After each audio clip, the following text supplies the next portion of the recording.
good evening, Vande Gurum to all the participants. Welcome to CAR's Saturday webinar. Let us start with our silent prayer.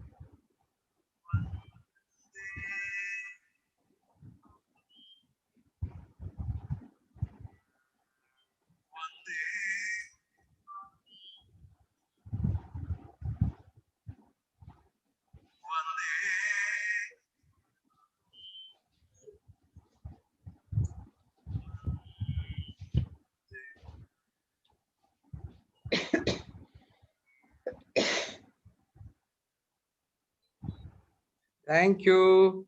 Please welcome back. I invite our Vijayam Karta ma'am, Head of Academics and Training for CAR. I welcome Vijayam Karta ma'am to welcome our chief guest. Ma'am, please. Yeah, good evening, Srisan and all of you there. Good evening, ma'am. It's my proud privilege to welcome each one of you to today's session.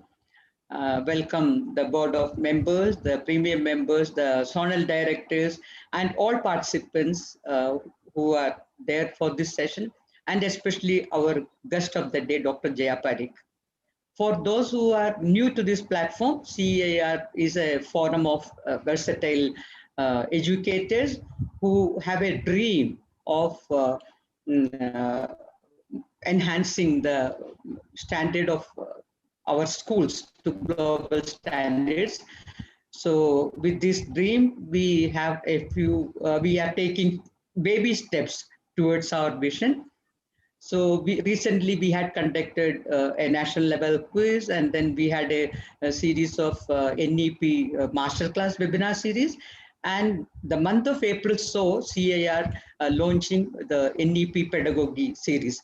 The whole this whole month, every Friday from 5 to 6:30, we will be having these sessions. The first one took place yesterday, and Veda Handwriting Lab is another initiative of CAR. Dr. Srisan, who is the man behind this, has a belief that handwriting can be, it is not a good or bad handwriting, it's only trained or untrained handwriting. And we all know how handwriting affects the self-esteem, the marks, the self-confidence, and even the grade of the students. So we have a series of handwriting made easy programs. Next one is coming up on 12th April, which is a free webinar for teachers.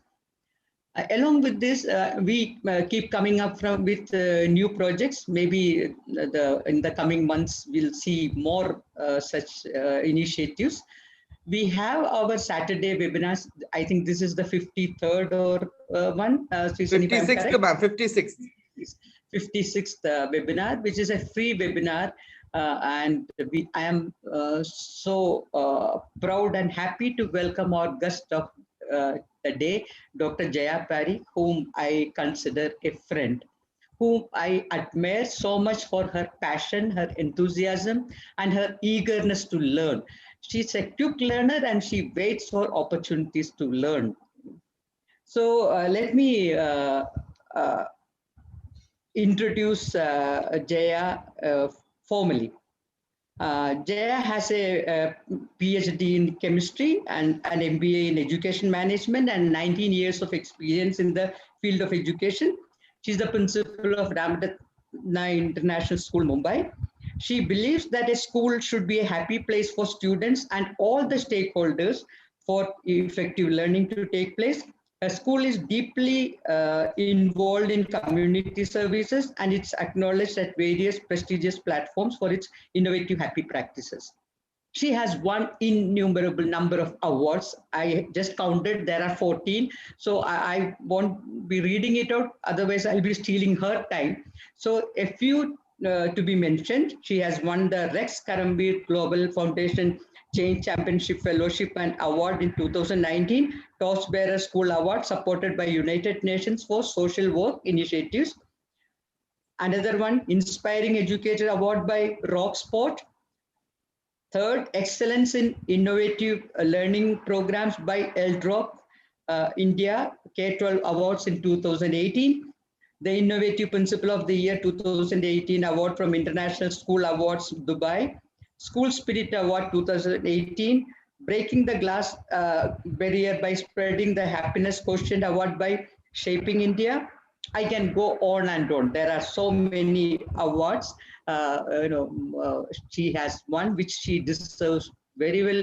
As you listen to her, you will understand. With a lot of happiness and gratitude, I welcome Jaya to our session.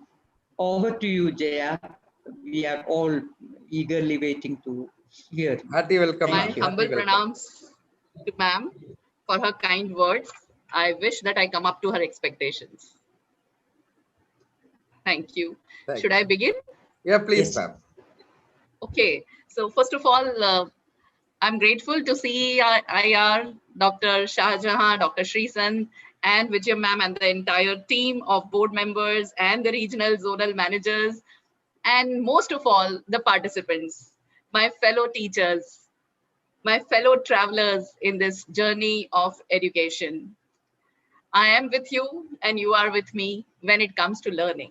We are there to collaborate and learn from each other, and CEIR stands for it very strongly. So it's a privilege and an honor to be with CEIRs today here. Friends, I would like to now share my screen. Today, it's going to be a very interesting journey for all of us. It is something which has been strongly put up by our new national education policy. And not only that, it is something which is so very relevant to all of us because this needs to be first practiced.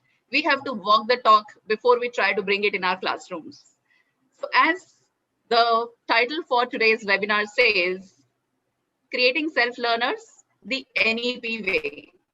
Let's pick up the exact words from NEP, para 4.6. It states that its thrust will be to move the education system towards real understanding and learning how to learn, and away from the culture of rote learning. Its goal will be to create holistic and well-rounded individuals equipped with key 21st century skills. If you delve deeper, you understand that learn how to learn is something which we have to aspire for. It has been envisioned by the NEP. It means it is not happening at the moment. For this to happen, we have to move beyond and above rote learning. Second thing, it also says that holistic or well-rounded individuals will have to be equipped with this skill. So this is somewhere being considered as the key 21st century skills. And honestly, I feel it is the most important skill in today's time and for the world of the future. So self-learning being the most important 21st century skills. Let's see what self-learning or self-directed, self-regulated learning, as it is known worldwide with these terms synonymously, means. Malcolm Knowles says, in its broadest meaning, self-directed learning describes a process by which individuals take the initiative with or without the assistance of others in diagnosing their learning needs, formulating learning goals, identifying human and material resources for learning, choosing and implementing appropriate learning strategies, and evaluating learning outcomes. This has been mentioned in Principles of Andragogy, which was published in 1972, and it very well applies word to word in today's scenario. Let's begin with a story. So a frog is sitting on a log watching flies in the midst of Amazon rainforests. And this frog is similar to all the others of its kind, though there is a genetic fluke this frog is a little different and he perceives his surroundings a little later, just 1 second later. So whatever has happened, he is able to see this 1 second later. What happens? So whenever the frog sees a fly within a range, he lunges out to catch it. But due to his out-of-date information, he misses out. And finally, what happens? When he's late in catching the prey, is weakened by a rarely satiated hunger, and ultimately the frog dies. What we get out of this story is that those who get the most recent data, who are the most updated, abreast with the latest, especially in the information technology times, survives.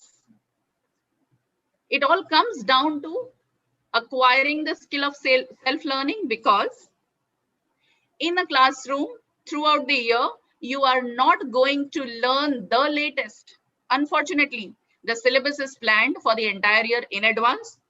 And that too, if you are lucky, every year there is a change in the syllabus. Otherwise, the same syllabus goes on for years, in fact, decades. There's hardly syllabus when I see in the subjects that I teach and the same subject when I learned.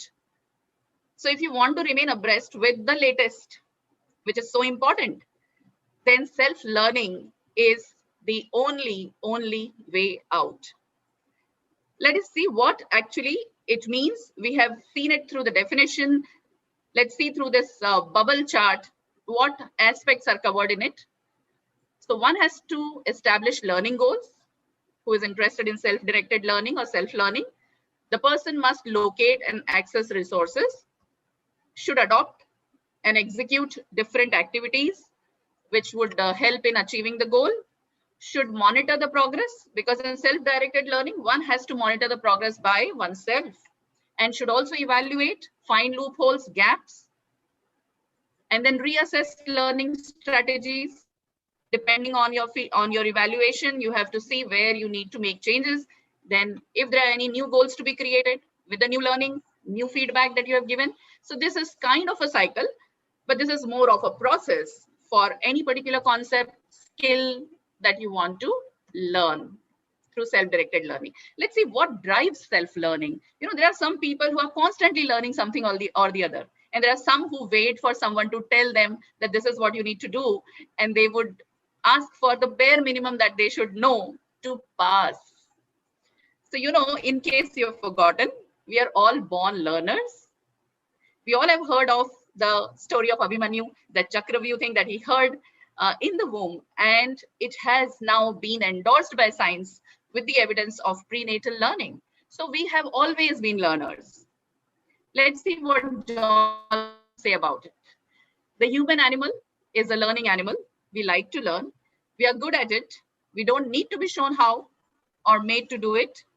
What kills the processes are the people interfering with it or trying to regulate it or control it. Who do you think this last part is referring to? Who are the people interfering with the natural learning or who are trying to regulate or control it? So are we getting any responses in the chats? Who are the people interfering with this natural learning process? We are getting, ma'am, we are getting some responses. Teachers. Okay, teachers. Teachers and parents. And parents. Right. Absolutely, you are right. So this applies to us. Let us not interfere. Let us reinforce. Let us enhance. Let us facilitate this natural process of learning and not just try to regulate or control it, being the decision makers of what they should learn and how they should learn and how much they should learn. So friends, this is a beautiful research by Alison Gopnik. I would like all of you to at least read her, listen to her TED Talk on what do babies think. She says, babies and young children are like the research and development department of the human species. Her research explores the sophisticated intelligence gathering and decision making that babies are really doing when they play. You know, I think this picture is self-explanatory. It shows how a child is able to think of strategies, knows how to persuade, knows how to convince, knows how to play pranks, knows how to get what they want. This critical thinking, solving a problem, setting a goal, finding ways to achieve it exists in us right from the time we were babies. Let's refer to this Sanskrit verse from our scriptures. It tells us about how we learn. Acharyat padmadatte padam shishyah swamedhaya padam sabra brahmacharibhyah padam kalakramena cha. It says there are 4 ways through which we learn.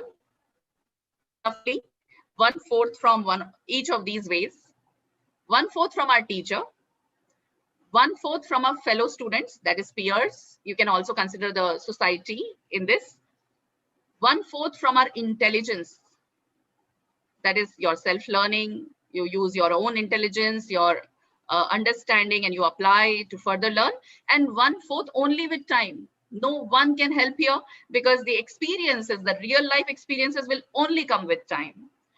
And the children who are good at self-learning from these experiences would benefit the most from this quadrant also. They would learn from the experiences that time, the life throws at them.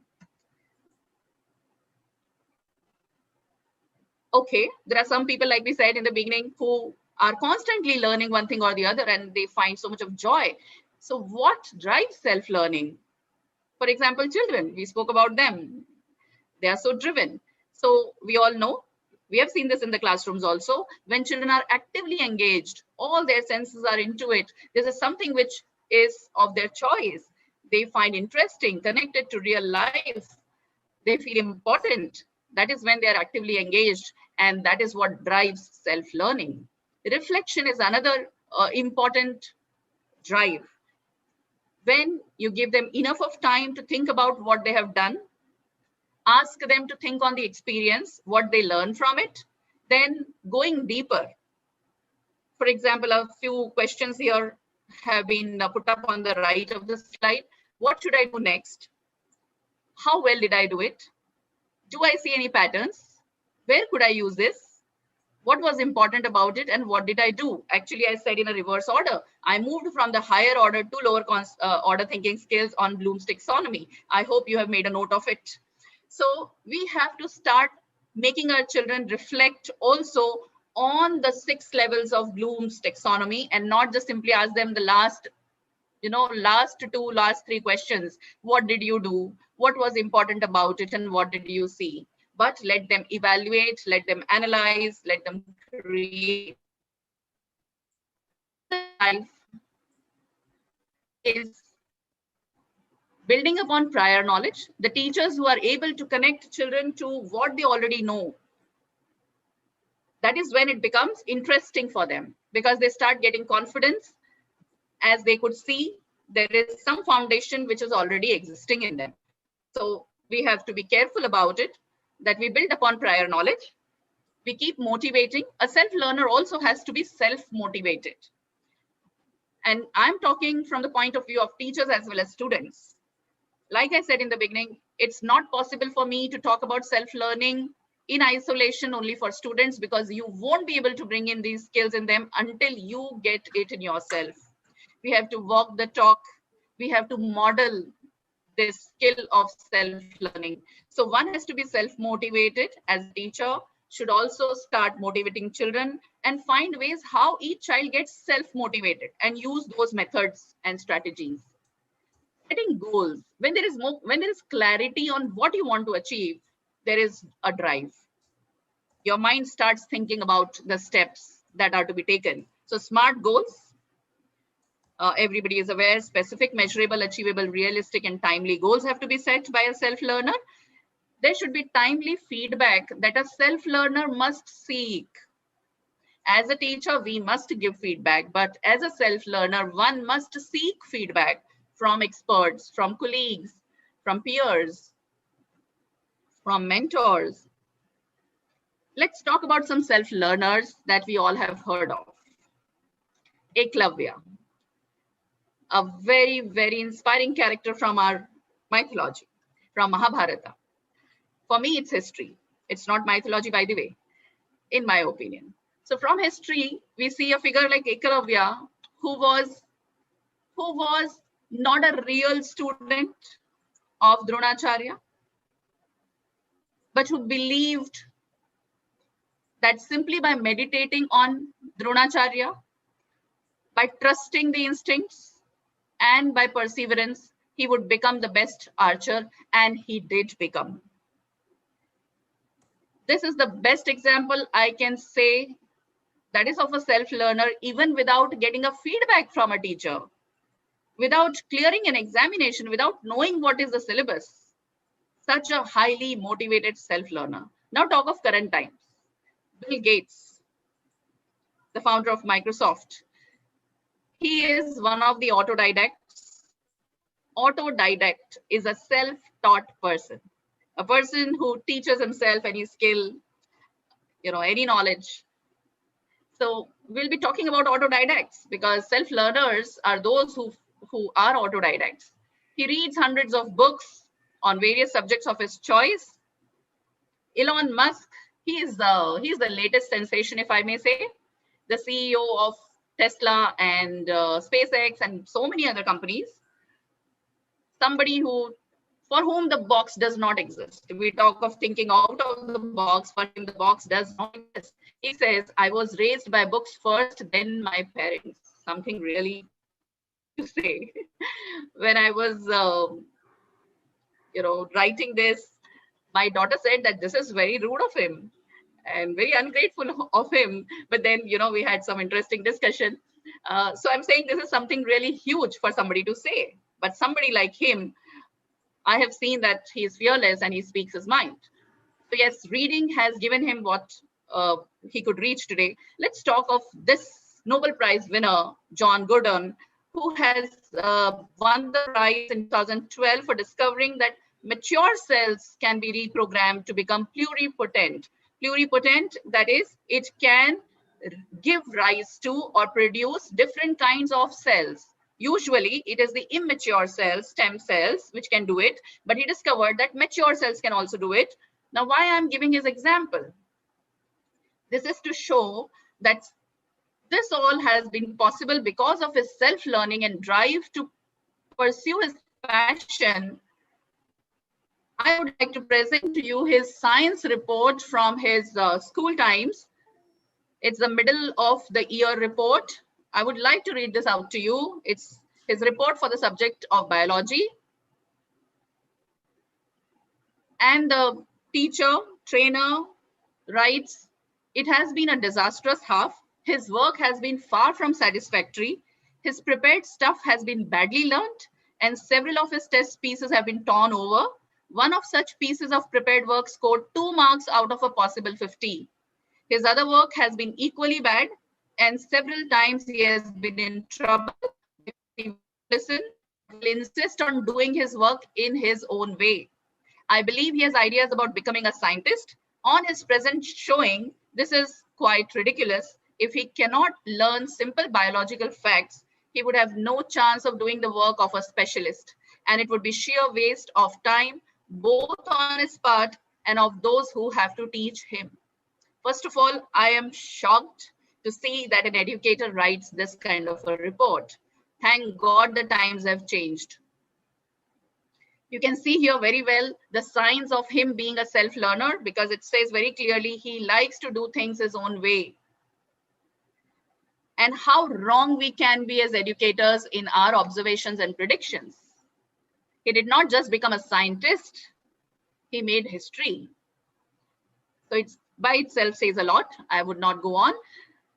Let's take another example of this scientist on whose work the Boolean algebra, which is at the heart of the computer logic, has been established and developed. So George Boole was a self-taught mathematician and philosopher. Similarly, the father of microbiology, Van Leeuwenhoek, he developed microscopes that were more powerful than anything else at that time. And the first of the microscopes were initially observed by him with his microscopes. And he was self-taught. This is to be remembered. The Wright brothers, for us, the kings of flight. These Wright brothers, you'd be surprised to know, I was surprised to know when I was doing my research about it. Neither of them completed. They owned a bicycle shop to make a living and self-studied aeronautics as a hobby. Do not ridicule anybody spending time on their hobbies, and do not consider hobbies as a waste of time. I think that is one great message here. Other notable autodidactics for you, Jeff Bezos, the CEO of Amazon, then Mark Zuckerberg from Facebook, Oprah Winfrey, Leonardo da Vinci, and there are many more in this list. Now, why are we talking about them? Can somebody please mention to me, why am I talking about these people? Let me also access the chat. See your responses. Friends. So just let me know if my voice is clear, the video is clear, PPT is clear. Yes, Jaya, your video, audio, everything is clear. Yeah. Okay. So I expect Maybe some answers from the participants. And there is no wrong answer. Please tell me, why am I talking about these people?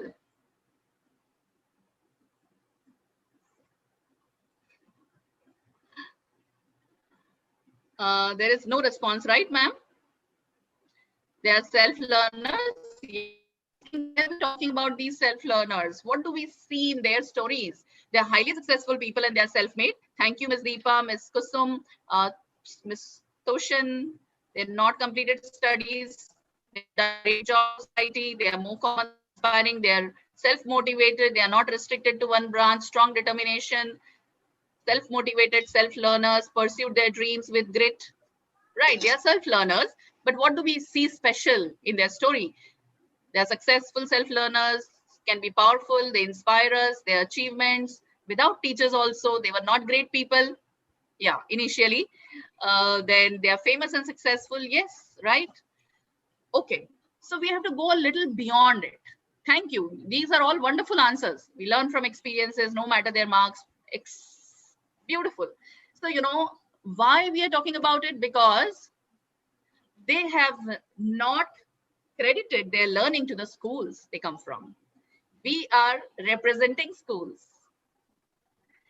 What is it about the schools that none of these people have given credit to their schools, and they feel that what they have done apart from the schools is something really great? And we can see they are not simply saying this, we can see they have done something really great. So there is a lot of lesson for us. I totally agree with them that their self-learning, their desire to go beyond textbooks, beyond schools, beyond some curriculum is the reason for what they have become today. So there's a great lesson for us as teachers to stop thinking that our children are going to make great individuals and you know, will contribute to this world as global citizens only if they score excellent in their academics, only if they have the best of the notebooks prepared, best notes, and they can just debate in the classrooms very well. It's much more than that. It is beyond that. And also the example of John Gordon was hard-hitting. One must be very careful. You know, this report, this sample has been kept at John Gordon Institute. It has been sourced from there. Now, this is not a very positive document to look at as an educator. I personally, you know, insist when the teachers write remarks for students to be very, you know, encouraging and positive. It's our job as a teacher to give feedback, but it is not necessary to put it in a ridiculing way or showing that you have lost all hope from the children. You have to give hope. You are the ones that's going to motivate that child with your words. So that is something which I think is an important takeaway. So I spoke about, you know, not limiting to textbooks. Is it possible? Am I just talking of something, you know, I'm making up? And is it a dream? No, it's happening in reality. This school called 42 School, it's in Silicon Valley. It's called 42 Tuition-Free Coding University. This school does not have any professors. It is open 24/7. The training is inspired by modern ways of learning, that is peer-to-peer pedagogy and project-based learning. There is no formal teaching as such. They all learn with each other, learn by themselves. It's a non-profit organization. It's entirely free. It's funded by several billionaires and other industrialists. The main being Xavier, I think they would call it Javier because he's a French billionaire. All the intellectual property belongs to the students. So yes, this is happening in the world, friends. Let's be aware, let's learn their strategies, see if we can change the scenario of how learning is happening in our classrooms, because our responsibility is not just to take care of them until they clear their final examinations, but we are responsible for building them, building their skills, building their character, and ultimately building the world, our country and the world. Vijay ma'am says we are nation builders. I totally agree with it. And this depends on what are we building in our classrooms today. It's all about the mindset.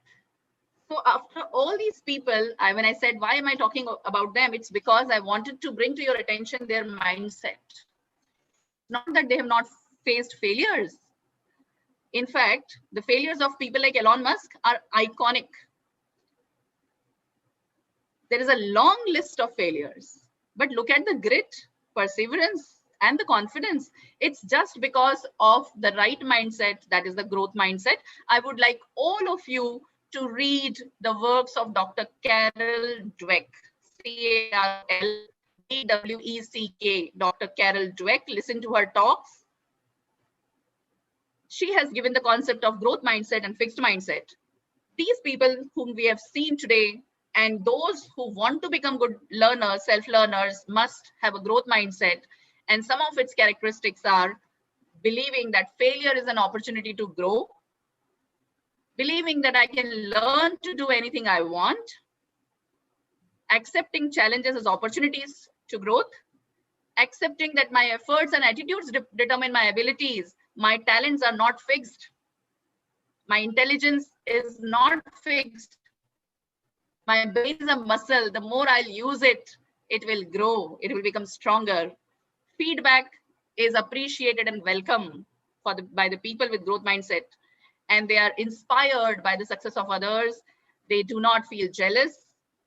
They do not feel the negative tinge of competition, but they are genuinely happy with the success of others. They reach out, they understand, and they try to learn for themselves. And they like to try new things, and they do things for the joy of doing things. And there are some more beautiful attributes of growth mindset, which I would like you to study in detail. As you all are well-learned teachers, school leaders, you have understood what fixed mindset is, whatever growth mindset is not. Today's time is a time of big change. Today's world has moved rapidly to an information abundant and a hyper-connected society. It requires change in the skills and information we have been considering sacred till now. The ritual of education alone will not take us far. If we really want to go someplace, we have to do more than the traditional compliance with the mandatory requirements. I request Dr. Sreesan to kindly be on mute. Sreesan, yeah.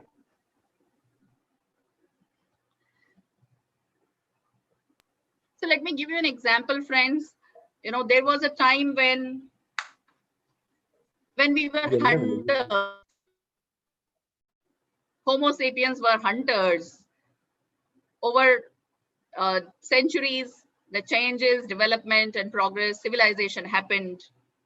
Whether it was invention of a wheel, it was fire, it was a discovery of fire, or starting farming. There was a time when 90% of people were growing their own food. Then things like industrial revolution happened. People left farming. Most of them, I'm talking of the majority and the general that happened in society. People started getting into industries.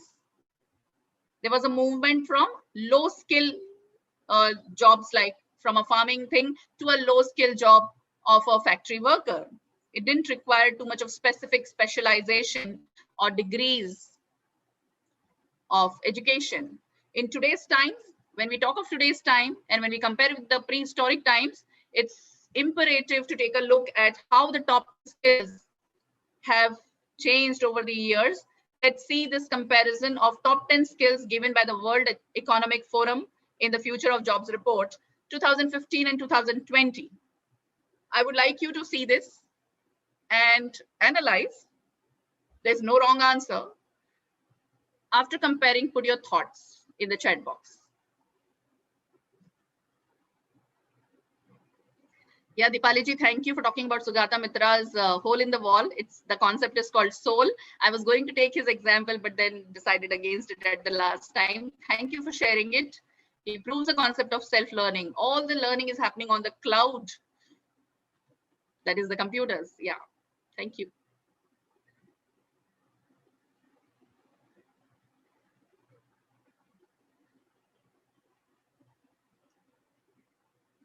Please let me know your observations. Anything that stands out to you.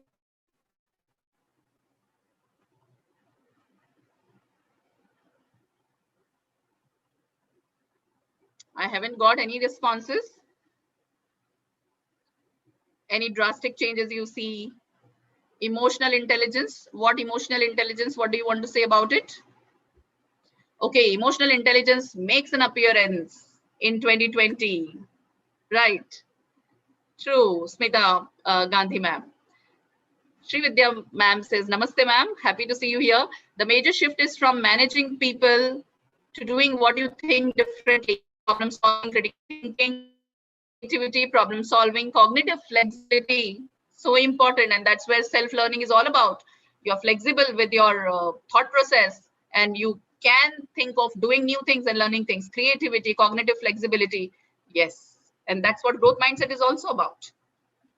Emotional quotient, teamwork. Thank you so much. I hope you retain what is here, and let me take you to the next slide, which will tell you the recent report about the top 10 skills required in 2025, 4 years from now. Just remember the top 4 or 5 skills of 2020. Complex problem solving, critical thinking, creativity, people management, coordinating with others. See 4th and 5th, people management, coordinating with others, and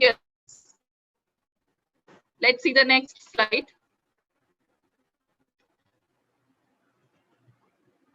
Now, not only in the 4th and 5th place, do you anywhere see coordinating with others, people skills, the people management? Yeah, in a way, leadership is there, but it is at 6th place. Leadership and social influence. What have taken over? Which skills have taken over the others? Analytical thinking and innovation. Earlier, it was only creativity. There was no mention of innovation. Creativity can be tweaking something old, seeing with a twist. Innovation is something which is not existent at all and making it possible. Like Corona. Dealing with Corona required innovation. It was something which people had never thought of, heard of, imagined. And with its new mutations and the strains, it's all the more boggling, and much more innovation, analytical thinking, active learning, complex problem solving is required here. Now, why active learning? This is something which was not shown anywhere till 2020. And this skill has taken the 2nd place. All of a sudden it is included and it is at the 2nd position. Friends, do you think self-learning or the self-directed learning is connected to active learning and learning strategies? Yes. Okay. Yes, situations keep changing. One has to be prepared. Technology has appeared. Some are writing direct message to me. I would suggest you please write for all. All would benefit. Thank you, friends. I'm so happy that you all are paying attention and so involved. Thank you. Sorry if I'm not able to read out loudly each comment, but I'm reading everything. I hope you trust me. Okay, thank you. So these are the skills, and why are they important for us? Because we are responsible in the formative years for developing the skills that the children need in their future, because as said by Buckminster Fuller, none of the world's problems will have a solution until the world's individuals become thoroughly self-educated. We are responsible for creating the individuals of tomorrow. We all have, these things in our school's vision and mission. The citizens of tomorrow, the confident global citizens, socially conscious and responsible. Responsible for what? Responsible for solving world's problems. And for solving those world's problems, what Buckminster says is, it's possible only when every individual becomes thoroughly self-educated, because the scope of bookish knowledge or the scope of a board-directed curriculum is not good enough. It's not updating every second, but on various media platforms, you can be updated every single second. You can learn and gather as much information as you want from reliable sources for the particular in particular context that you want. So what we have learned from the comparison of the reports by WEF is that the skills acquired over a lifetime become obsolete in an instant. New skills become important, in fact, critical for success. New skills wanted, fall in demand of old skill sets, lifetime of a particular skill set decreasing. Yes, it is changing so rapidly. We just saw it. So what has become important for us, right from planning our lessons to delivering it to assessing it, is to ensure that we do not just focus on the bottom three, the lower order thinking skills given by Bloom's, but also bring our attention and focus to the top higher order thinking skills on Bloom's taxonomy, that is analyze, evaluate, and create. If you see the skills list again, you would find it requires them to analyze, evaluate, and create solutions, create templates, create new systems and procedures to solve problems, evaluate, these, if I take the current examples, the evaluation for the effectiveness of different vaccines is going on. And this is what is important. It's not important to remember what all vaccines are available. I mean, that's something very basic. You don't have to waste your time in just remembering those names. On a click, you can get it anywhere. You cannot just stop, especially the people from medical field. They cannot stop at understanding about vaccination or just applying it in their nursing homes.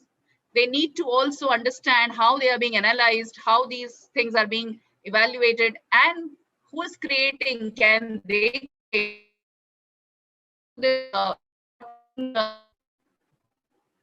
discussion later about specialists and generalists.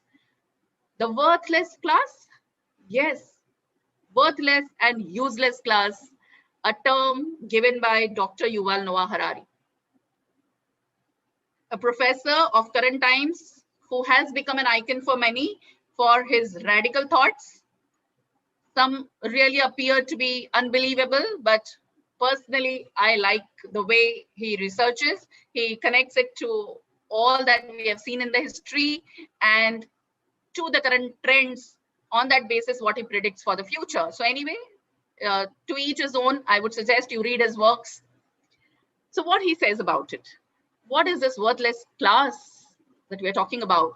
So in a 2017 article, Dr. Harari argued that through continuing technological progress and advances in the field of artificial intelligence, by the year 2050, a new class of people might emerge, the useless class. People who are not just unemployed, but unemployable. Let this be absorbed. A class of people who are not just unemployed, but simply unemployable. So they are not contributing in any way to the society and for themselves, of course, I'm not even talking about the fate of the people. So what is this worthless class and how and why? So I would encourage you to read, but then just to, in short, tell you about it. I was talking to you about the time when most of the people were involved in farming, growing their own food. Then they moved to industries. Now, from industries, the new information technology, and it's now beyond our understanding, at least my understanding, the way it is progressing with machine learning, with artificial intelligence. Now, the industries where the manual labor is in a huge number will no longer depend on manual labor or human labor. A robot or different machines would be able to handle the work more accurately, more precisely, in lesser time, without any, failings of a human. Machines don't get tired. Machines don't have to handle, unions, etc. These are secondary things. But what I'm coming to is the shift from farming to becoming, laborers in industries was not a huge thing, because from a low skill thing to another low skill thing. Here, is it possible still? Would it be possible still to get those jobs with everything being automated? Would all be software engineers and having those qualifications, which would probably help them secure some job there? So that is why, today's world is a VUCA world, volatile. It's unexpected, unpredictable what's going to happen in the future.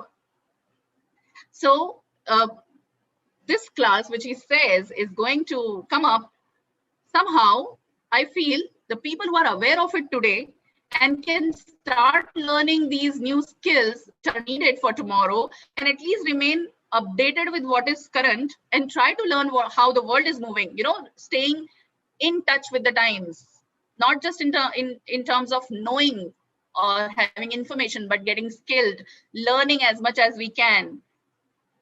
Then probably we would save our children, ourselves, by children, our students, our families, everybody, or the future generation under our care, from being a part of this worthless class. So self-learning seems to be the vaccine. Vaccine is the buzzword. Forgive me if I've been using it here. So self-learning is a vaccine against uselessness, or it's an antidote to it. One has to anticipate the coming future. If you are updated, you can think of the next moment.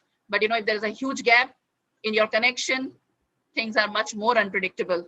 Identifying the new learning needs. So go by such reports. They are based on immense level of research. So believe what they're suggesting as the new skills needed.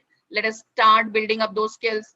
Accelerated learning is important. So one has to increase the pace at which we learn by taking self-initiatives for learning.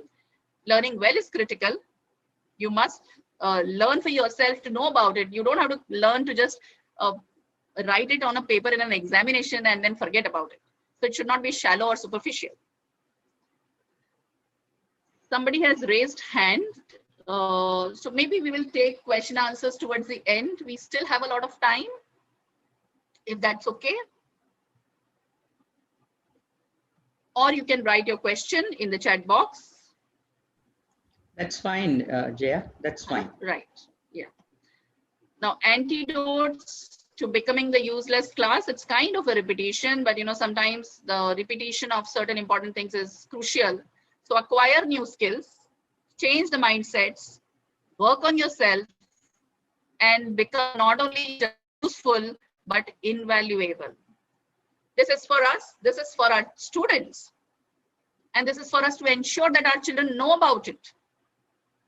I will be sharing this presentation with CEIR. I have shared it. I request if they could mail to all our participants or share on any platform they find convenient. Please share with your students who can understand this.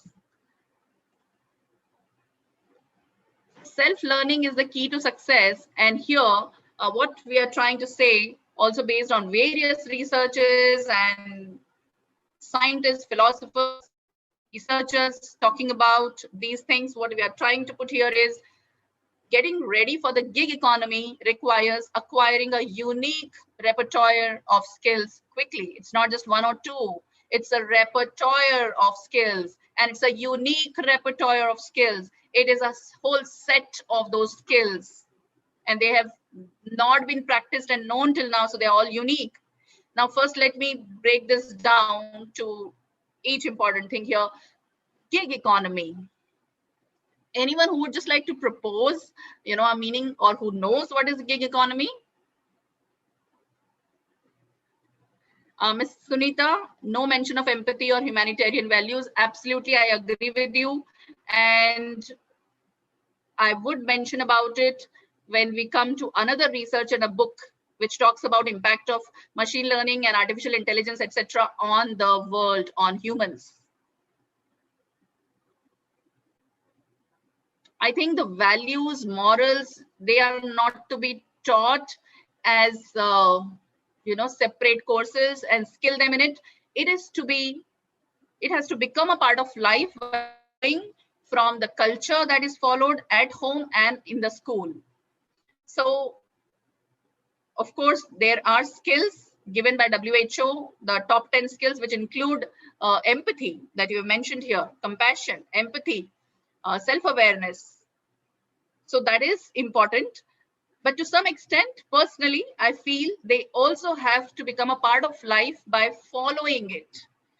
Following it, it should become so ingrained in us to be truthful, to be honest, to be empathetic and compassionate. Like Ms. Kusum says, they are not to be taught but caught.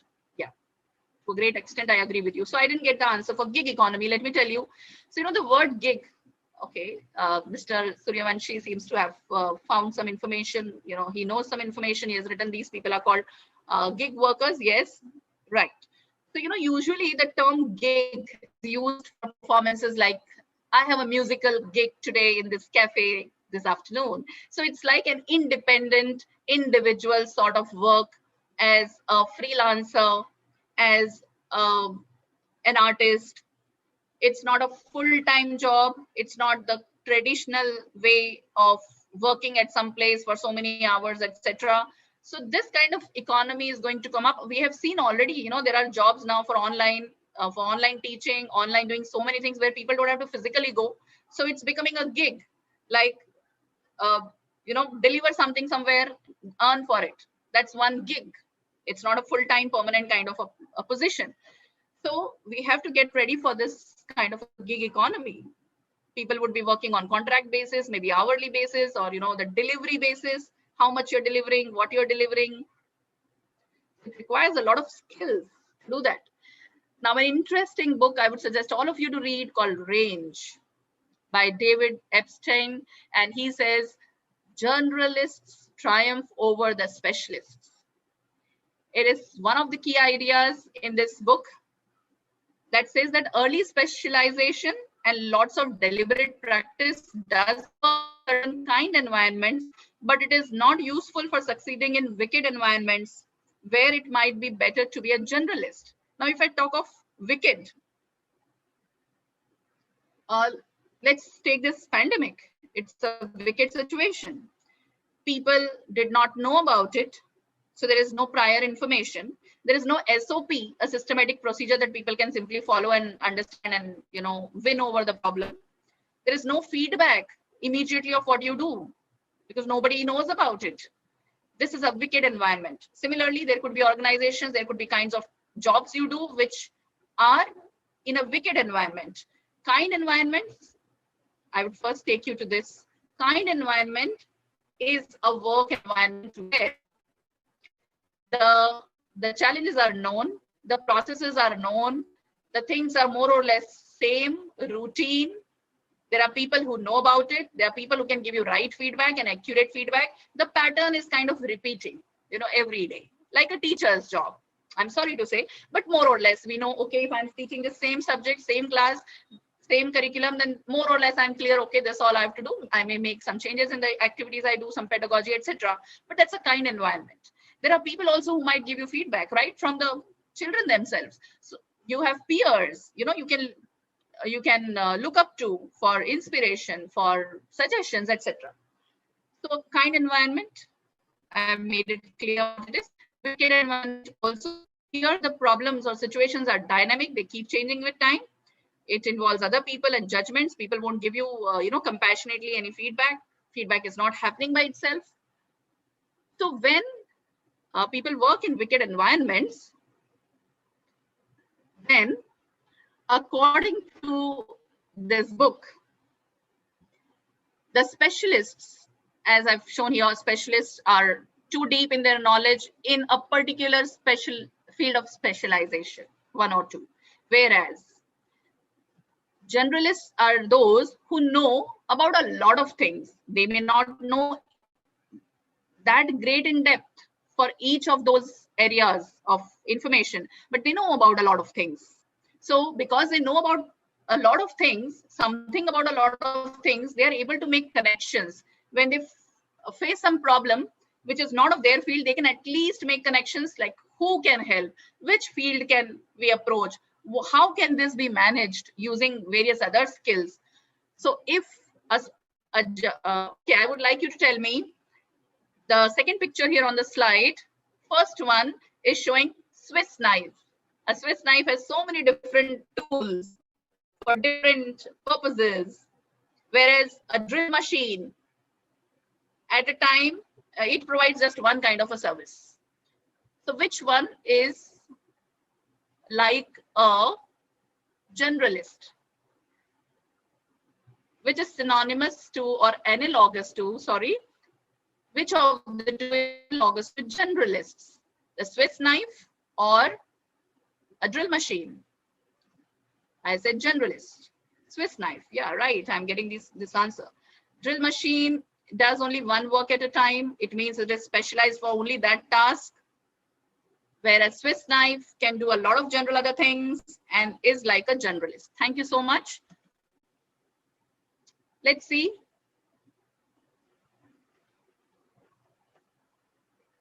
Sorry, this gets stuck sometimes. Now this is a quote. I'm using it as an analogy. First, let me read out the quote. Some books are to be tasted, others to be swallowed, some few to be chewed and digested.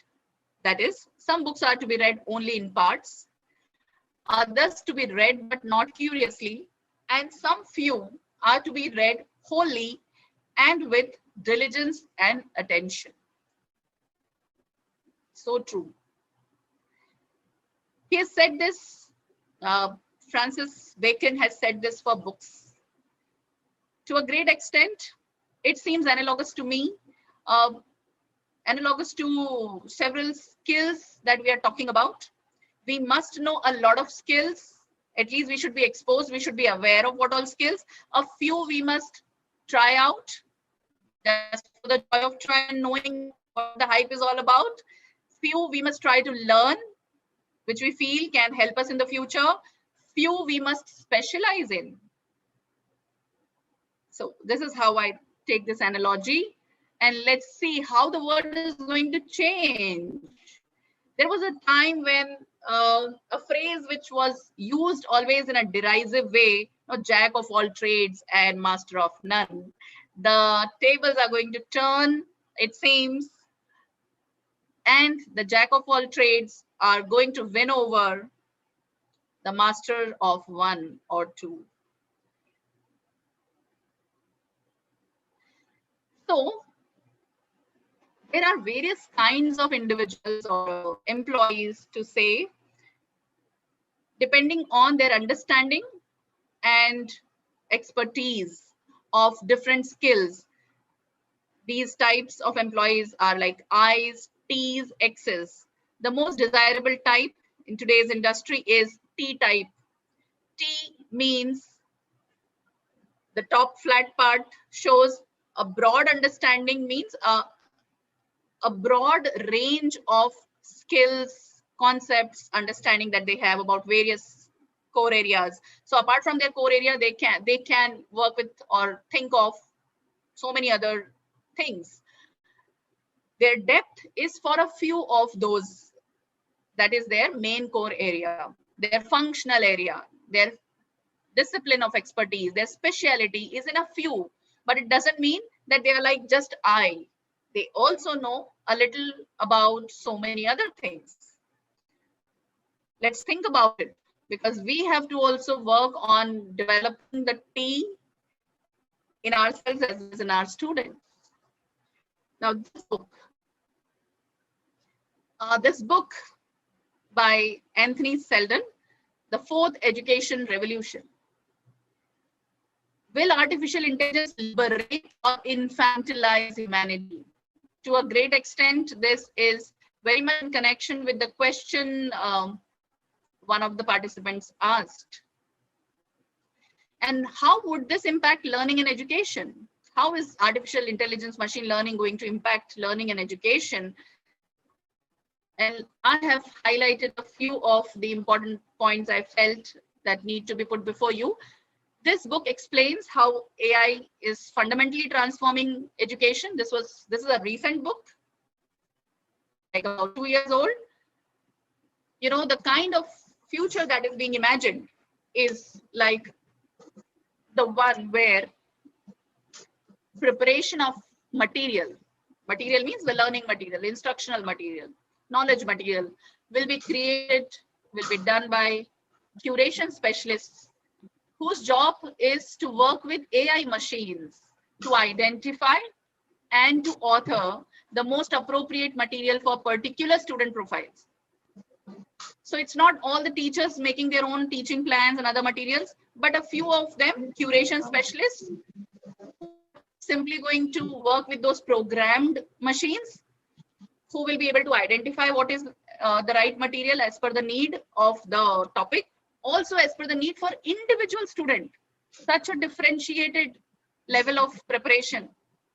Then organization of the learning space also is going to be very different. The classrooms, the current traditional setup would no longer apply, where everybody is sitting together learning same thing from the same teacher at the same time, because here people will pursue what they wish to pursue, the method they want to use, the different resources they want to use. So it's said, according to the book, that separate classrooms will disappear in time and replaced by pods and wide open flexible spaces, which can be configured for individual and flexible collective learning, equipped with sensors. Now, let me elaborate what this book actually says. There would be sensors which can identify minor physiological and psychological changes a student is having, which even a teacher might miss, how a student is feeling at a particular time, whose heartbeat is increasing rapidly. We might miss this out, but they are going to be so accurate, so timely, so perfect in following the program they are supposed to implement.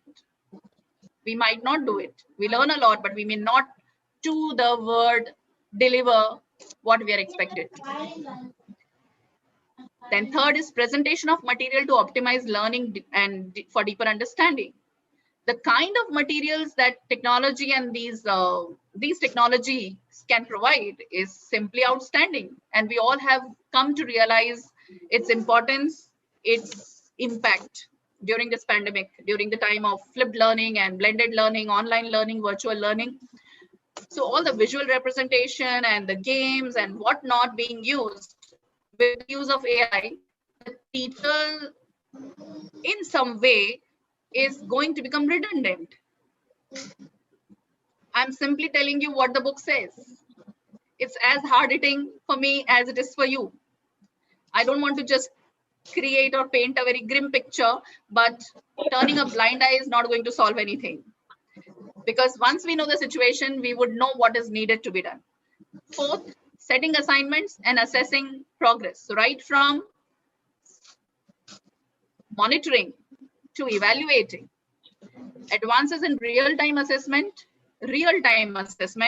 it means the moment you have appeared in it, you get the feedback. You don't have to wait for 15 days for the teacher to take time to do the corrections, etc., and to give you the result and wait for the PTM, etc., to happen. So there is a real-time feedback happening. It eliminates the waiting period. The question papers can be designed in such a way, like most of the objective kind of questions, They don't need a teacher's intelligence to sit and assess. So those things can very well easily be done by machines. That's still happening for various examinations through different technologies. Preparation for terminal examinations and writing summative reports. All these things can be done with technology.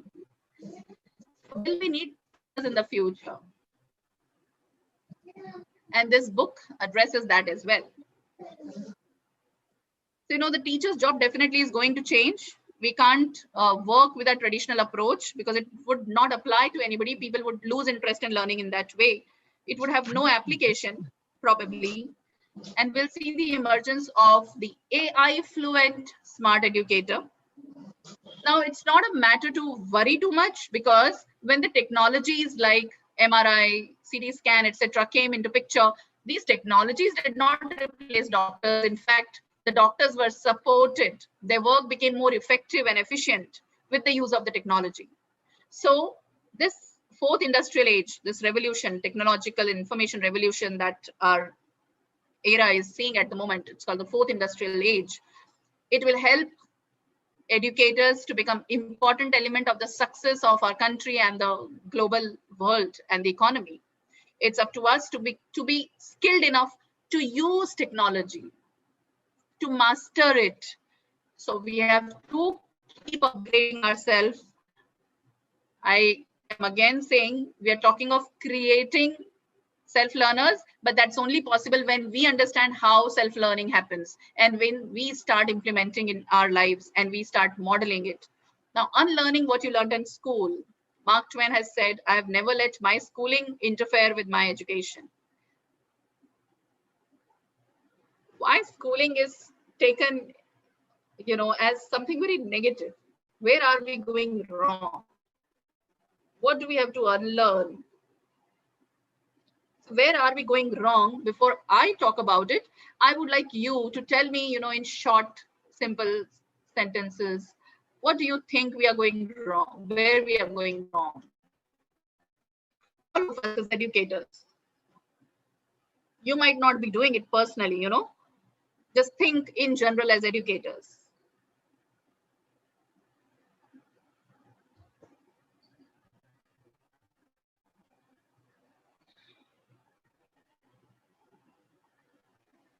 Rote learning, spoon feeding, same pattern for everyone. Yes, I'm liking your answers.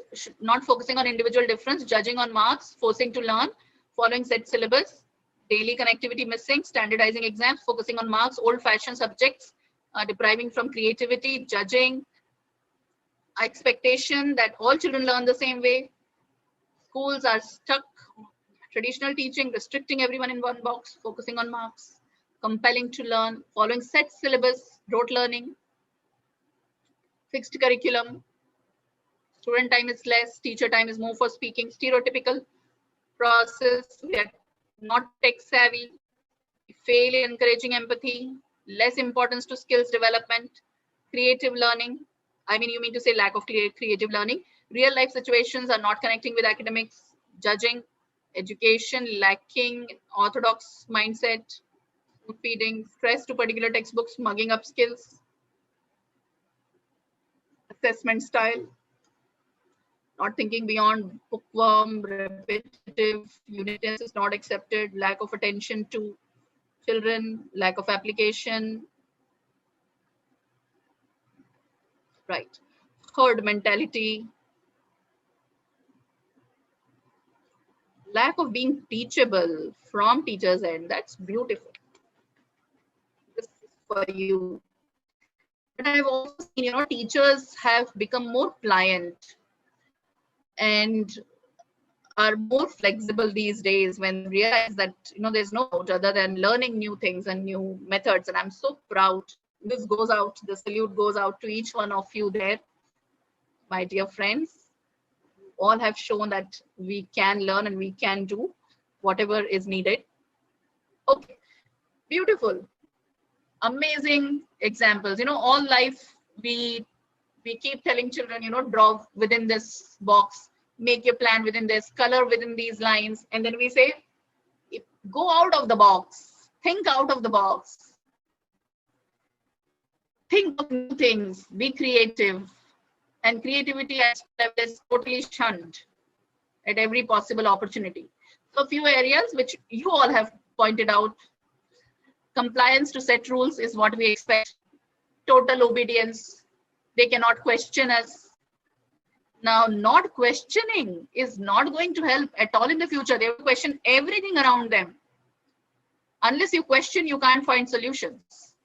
And learning and teaching also, more than giving right solutions, it is about invoking the right kind of questions, encouraging right kind of questions. Creativity not allowed. Syllabus is the central focus. Marks oriented. One correct answer philosophy. No voice and choice of the student. It's a set syllabus. You do this. Nobody's asking you, how should I plan my lesson? Which method I should use? What activity should we do? So this is where we are going wrong. And that's why these great people are finding something wrong with the schooling. Difficult to predict what skills would be required in 10 to 15 years. One of the goals of school education should be making children independent learners. Why? Because in our school, we won't be able to cover, we are not covering, and we will not be able to cover all the skills that tomorrow's world needs. So the responsibility is on the child to prepare himself.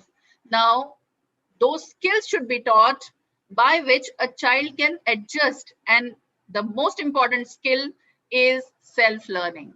Make children self-learners so that they can pick up skills on their own. We should guide them on how they can self-learn. I'll come to all that. Till now, we were establishing that, yes, there is a need to change. What are those skills? Why self-learning is an important 21st century skill? Why do we need to self-learn? So, the need for it, the importance of it, and the how we will be talking. So friends, there has to be a shift now. Let's see what is the traditional teacher-directed learning scenario. You would all agree. What you have mentioned in the chat box earlier and in the previous slide we saw, it's more or less the same thing, teacher-directed learning. The teacher sets exercises, the teacher prepares a plan, gives content, the teacher monitors and assesses, the teacher grades. In a student-directed learning or self-directed learning, in presence of the teacher, this is not totally self-directed independent learning, but in a self-directed learning environment, the role of a teacher is to teach students to set their own goals. So teach them goal setting. Let them decide and choose what they would like to study. Teaching students the skills and processes involved in setting goals, making plans, initiating actions. I'm reminded of a beautiful practice that Sri Vidya ma'am's school does, TVS Academy, Hosur, when she delivered a talk for our teachers at our Adharshila platform. She spoke in depth about setting goals. So involving children in the process itself gives them a sense of responsibility, taking responsibility for their own learning, showing agency for their own learning. Then negotiating student proposals, let them propose what they would like to read, how they would like to learn, and then you negotiate with them. Guide them through their challenges, give them challenging activities, review their assessment, but involve them, give a good feedback for change. It's not you can do better, this is good, this is best, try hard, you can do next time. No, that's not helping. So review their work and give the feedback which can help. So teacher has to be a facilitator, so like a guide by the side, not the sage on the stage. Education is really aimed at helping students get to the point where they can learn on their own. Are we doing it? Are we bringing our students to that point where they can learn on their own? Let's make that as our personal vision and mission. This beautiful example I wanted to share with you. I would not read out.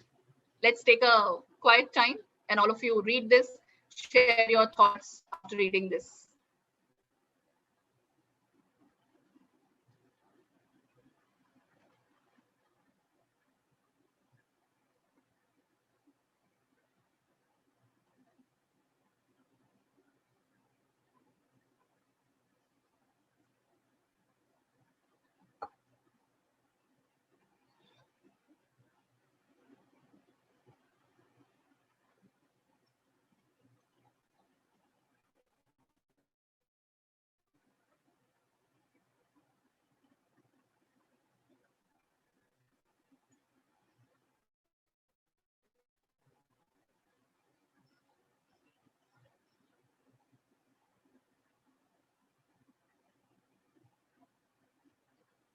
Okay, any comments? Do you agree with this gentleman's thought? Okay, right. Thank you, everyone. So what are the actual required skills, how we can practice in the classrooms? Coming down to that, because ultimately it's all about how to make NEP possible, that vision of NEP of teaching our children learn how to learn, be made possible in our classrooms. So the basics like active reading. Reading should not just be passive reading, but active reading. When we say active reading, we do not just read out or pronounce the words correctly. We keep making the meaning as we progress with every sentence. We see the progression, the logical movement from the top of a paragraph to the end of the paragraph. We are able to take learnings or take the message from it. We are able to paraphrase it in our own words. We are able to summarize it. We are able to also understand some not very overtly written things. That is, we are able to read between the lines. This is when we can call our reading as active reading. So we have to see to it that our children become active readers. While they're reading, they should also have their questions. They should be able to have curiosity, should be prepared with the questions which they can share with the class or ask the teacher. Yes, the teacher should model that kind of a reading first. Totally agree with you. Then comparing and contrasting is another basic skill which we need to ensure that children have. So do not restrict yourself to the particular concept that you're teaching, but always try to show similar things, how they compare with each other, and also show how they contrast with each other. For example, if you say photosynthesis is like plants making their food, so how plants making food is different from humans making their food.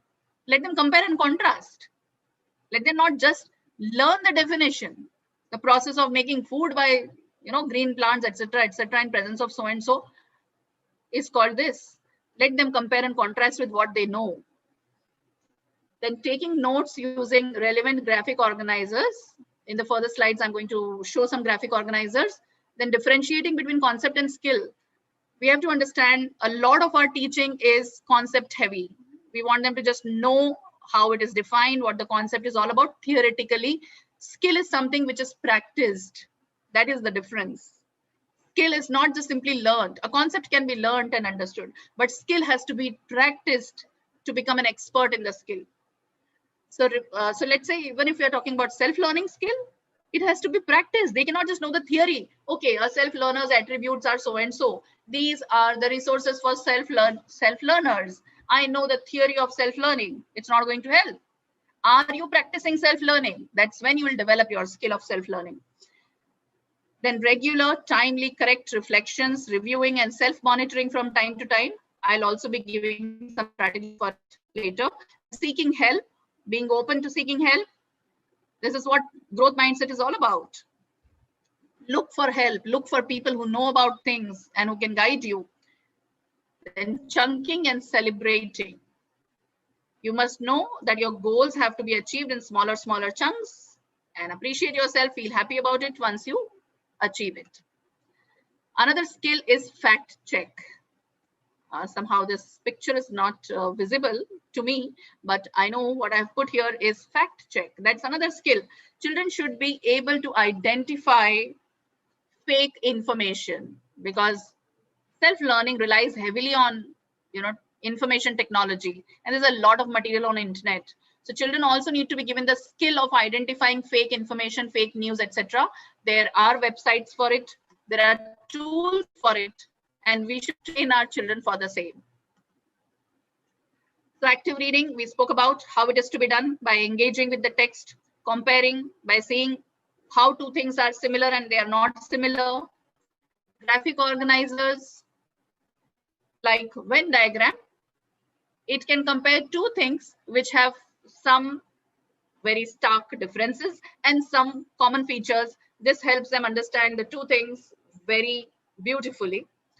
Then mind map is about a particular concept, each and everything about the concept that you can think about. Now, these graphic organizers help to retain the information, to take their notes in a smaller space, in a smaller time period, revise it very quickly and easily. This may also appeal to those children who enjoy drawing and are good with, movement of their hands and with drawing, art, etc. Concept map is another graphic organizer.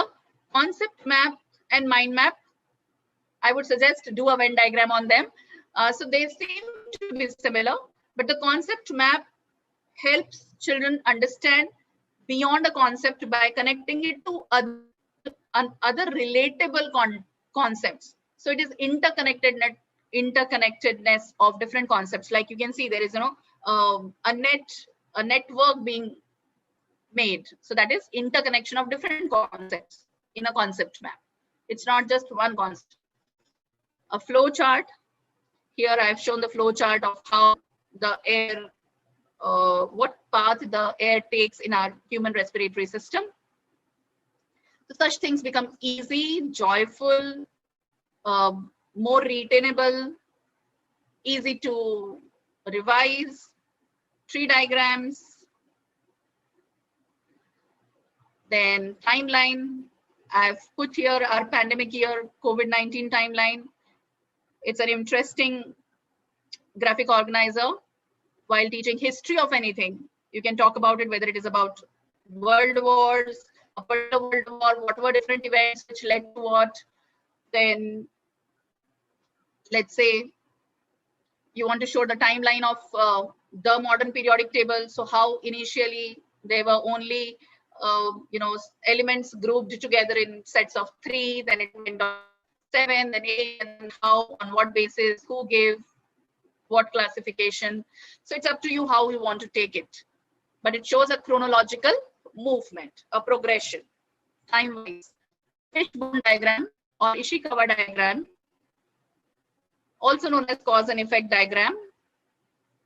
This can be used for any concept, for any topic, any subject where there is a cause and effect relationship.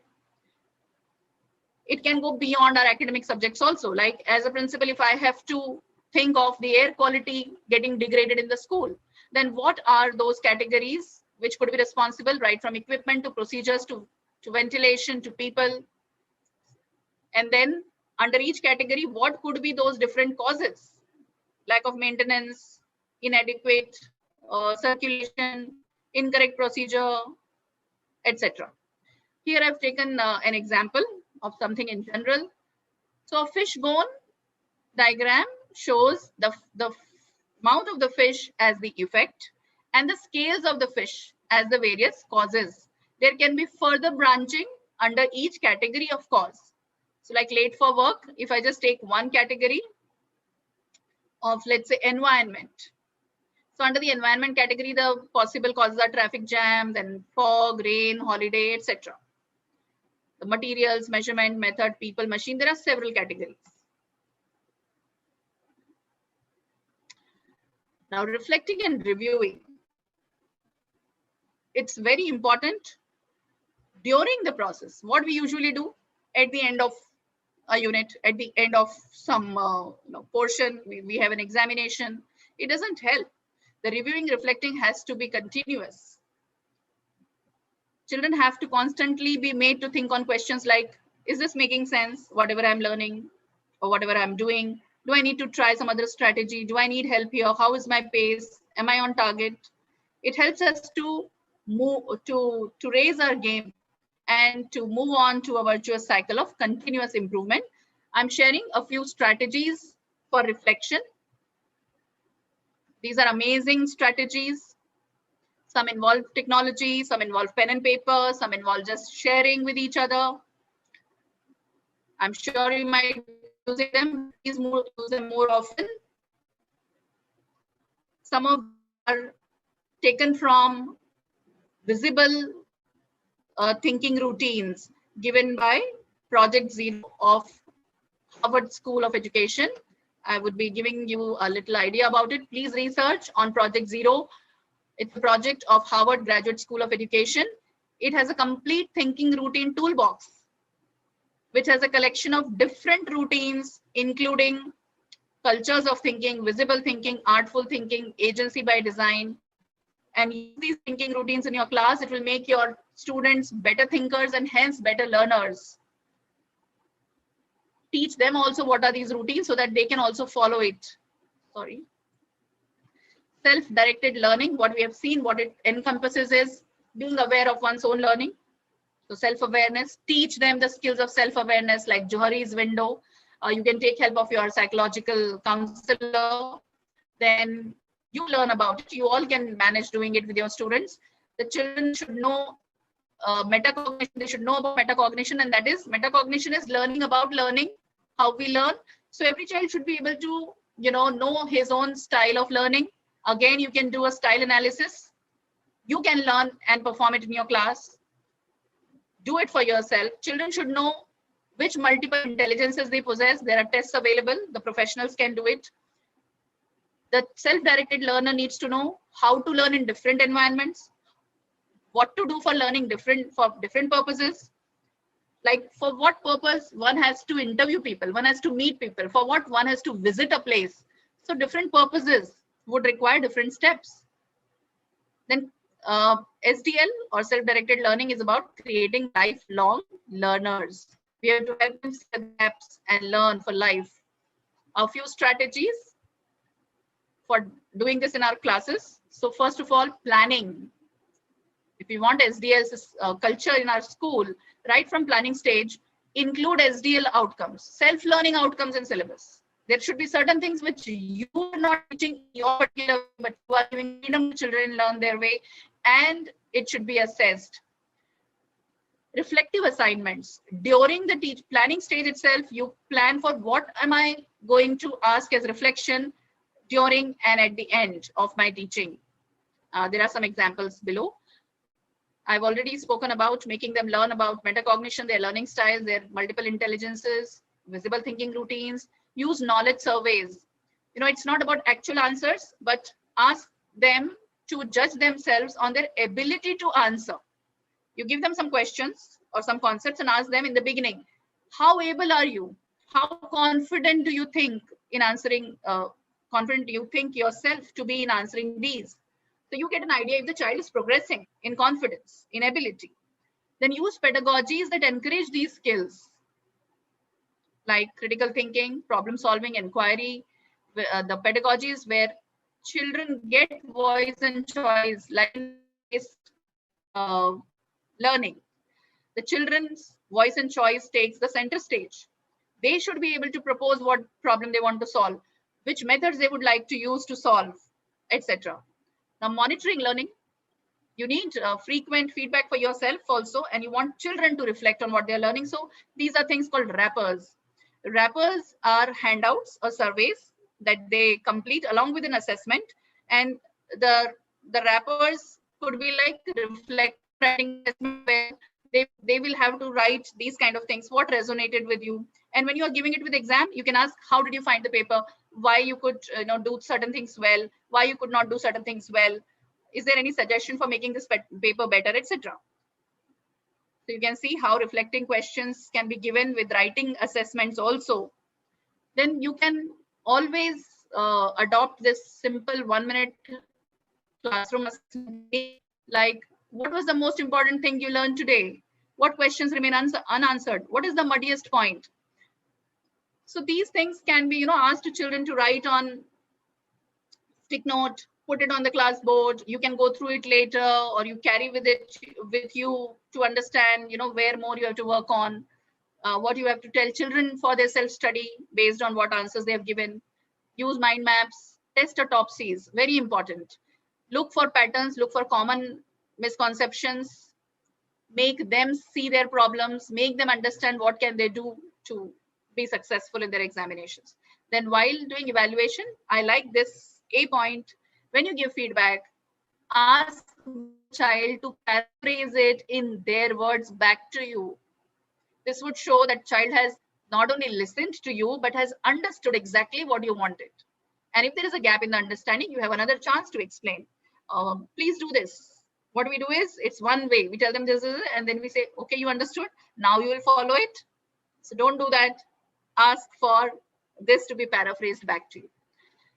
This is another interesting thing. Write a letter to the next class, the junior class, describing what worked for you in this particular subject or in this particular semester, in this grade, and what you think you could have done differently. It would make them reflect. Then after every class, there can be a list of personal takeaways. It could be after every semester. What is the personal takeaway for a particular subject for a child? That from this year, after learning science, I understood that experimentation is important. I understood that one can be wrong with experimentations, or one need not always be very sure about a particular theory because it has been changing. This is what I have learned. The children can also be asked to write future users paper, asking them, okay, whatever you learn, what do you think would be used in your future and where? This would make child reflect, and child would even look out for information and would try to learn where he can apply the skills and knowledge that he has learned. So the impact of self-directed learning is that it helps us optimize our educational experience. It allows us to focus effort on useful information that we don't already possess. Basically, teach them all these skills that we have talked about. You model these skills, start self-learning, adopt accelerated learning. Accelerated is giving them in advance an idea of what you are going to teach, give them some idea of certain resources they can refer to, give them an idea of the goal, what you expect from them, ask them to share next day in the class or present it. That's called accelerated learning. Flipped learning is more or less the same thing, where the teacher's role is taken over by children. So they also share what they understand, what they have learned. It's like teacher, judging the child's presentation and child preparing for himself from various sources. So this helps the teacher judge the gaps and fill in with her expertise wherever required. Switch to different pedagogies, which would help in building these skills of critical thinking, problem solving, like project-based, inquiry-based, critical thinking approach, interdisciplinary, art-based, sports-based, because we said self-learning happens when you are interested in it. You feel engaged in it. There are some children who are into arts heavily, some who are into sports. When you use those methods, the children develop interest for self-learning as well. Use technology to your advantage. You all have been doing it, but there is no full stop to it. Keep doing. And modifying assessments and flexibility in ways of presenting. We are towards the end of it. I think I've taken all my time. So probably there won't be much time for questions. Ma'am, this is the last slide. May I just take this? Yeah. Yes. You want to say something? Vijay ma'am? I wanted to say it's the time, no? 6 o'clock we normally wind up. Yes, ma'am. So I have 2 minutes or so. Yeah, please. I'll just try to do this. So friends, the presentation also can be shared with you. You can read this information. These are, I'm calling this as a toolkit for self-learning. How these various platforms are available, avenues are available for self-learning. Coming back to national education policy, we have focused on how important learning, how to learn is, moving from less content, but more towards critical thinking and solving problems, how to be creative, multidisciplinary, how to innovate, adapt, absorb new material in novel and changing fields, and the pedagogies, which we have already discussed, have been mentioned. This is a bonus for you because you're an excellent audience. There is a technique called Feynman, a fantastic technique of learning anything faster. 4 steps: pick a topic, learn about it as much as you can, write it down in a notebook. Second, teach it to a toddler. Imagine you are teaching it to a 6-year-old. Then see where you are stuck, what you're not able to explain in easy words. Then go back, learn in a way that you can explain again in simple words. Simplify, use analogies. As also said by Albert Einstein, if you cannot explain to a 6-year-old, you don't understand it. I'm ending it here. This is an assignment for you. Please read the book called Ultra Learning. There are 9 principles in it for learning anything fast. I'm quickly just showing those 9 principles. It's your assignment. Read Ultra Learning. What are the attributes of self-learners? This also you can read. If there are questions and comments, please let me know. I would like to read out this quote for you. If you are not willing to learn, no one can help you. And if you are determined to learn, no one can stop you. And I thank you from the bottom of my heart, CEIR team and all the participants. Thank you for being here with me and listening to me. Thank you so much, Jaya. Shahjahan Since we are sir. running. Yes, sir. Please proceed, sir. Yes, Dr. Susan. Shahjahan sir, 1 second, sir. Okay. Sir, many are asking for her presentation. So immediately we will be sharing our, that Facebook link to this chat box. So let them join them there and we can share the PPT later. Is it fine? Now we will not be able to do individually. We have a Facebook group. It's called News Desk. So that link will be sent to this group now. So please join that group so that at a stretch we can do that. Sir, please, sir. Okay, Dr. Susan, thank you very much, dear Board of Directors. Our honorable guest or the speaker of the day, Dr. Jaya Parekh. She's the principal of Ratna International School, Mumbai. Madam, that you did an excellent job. You have gone vertically and horizontally, and we know that you haven't got sufficient time to present very well. However, within the time allotted, that you have given us a lot of information. The subject itself is very important because it is according to the time that you did well, and the CAR is very thankful to you for your kind assistance and kind support. And we have enjoyed your session. It's amazing, a good session. That thank you very much for all. Dear Board of Directors and zonal directors, premium members, principals, and all participants. Now we have reached. I wanted to say something about the CAR. And we are doing an excellent job, and it is appreciated by everyone from home and abroad. You have to keep in mind, according to the requirement of time, that we are making the programs. You might have, or you are knowing that yesterday that what we did, that's another series of this thing regarding, it means NEP, one section wise. That's going on. The first leg I completed yesterday, and we are doing such kind of very important items. All are requested to pass this message to everyone. And in the meantime, I request the audience, the participants of today, that CEAR, there is no limitation, nothing is there, that everyone can come forward. And especially the zonal directors will have to take some initiative to make others also members to be asked.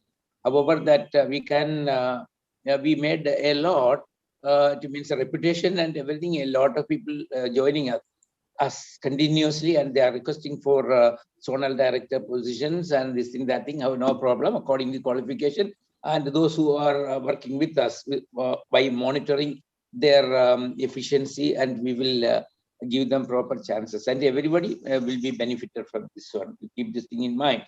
And other thing, because of the time, I have been a small thing I wanted to tell you. Now this is the time that the new academic year also most probably in the online basis. Certain things that we can do, we can impress the parents. Now most of them are teachers and in front of us now. That that in the beginning that our Vijay ma'am mentioned, that the handwriting is the signature of an individual. That CAR is doing a lot of effort to increase, it means to develop the handwriting of the children. It became effective, and that for that also we are getting a lot of appreciation from outside. That's a keep in mind. I request, or I wanted to remind the principals and the educators, this is the right time to take a decision in your school to introduce this system. CEIR is supporting this handwriting as a part of its it means its commitment. However, the teachers or the principals, that will have to go through our website. You will get more information from them. And wanted to remind all of you, this is the right time to take a decision, or this is the right time to apply this thing in your school, that would be better for creating an excellent generation. Anyhow, I once again, I thank all participants and the principals, managers, so whoever it may be, it means Dr. Season, all directors, zonal directors, board of directors, premium members, and all members, plus the persons who attended this thing. Convey, it means I am giving you my regards on behalf of me and on behalf of CEIR. Thank you very much, gentlemen. We'll meet again. Thank you. Thank you. I think that this number, the Facebook link has also shared the group. Am I right? It is there. Okay. Thank you. Sir, shall we Thanks wind up to then? CEIR Thank you, ma'am. once again, Extremely, I'm and all the really participants. grateful to you, Jaya ma'am. Vijay ma'am, My Shahjahan pleasure. sir. Thank you, Yeah, Jaya. all Thank you, the Thank you, Susan. Vijay zonal ma'am, for the directors. opportunity. Thank you. Thank you. Yeah. Okay. Bye-bye. Bye-bye. So And Vijay ma'am, last, you had ma'am, set a wonderful session, dear expectations. Jaya. Congratulations, storehouse of energy you are, and a complete encyclopedia. It's a comment from in the chat box. It's a good compliment for you, ma'am. Okay, I would like you to yeah. share the chat with me if possible. Done. I couldn't read, much of it. And we'll Thank do you. that. We had very kind audience who have written such beautiful words. I'm really thankful. And my pranams once again to my mentor, my guru, Vijay ma'am, for the Great. opportunity and for always guiding and encouraging me. Thank you. Thank you, Vande Guru. Vande Guru. Wonderful session. Wonderful.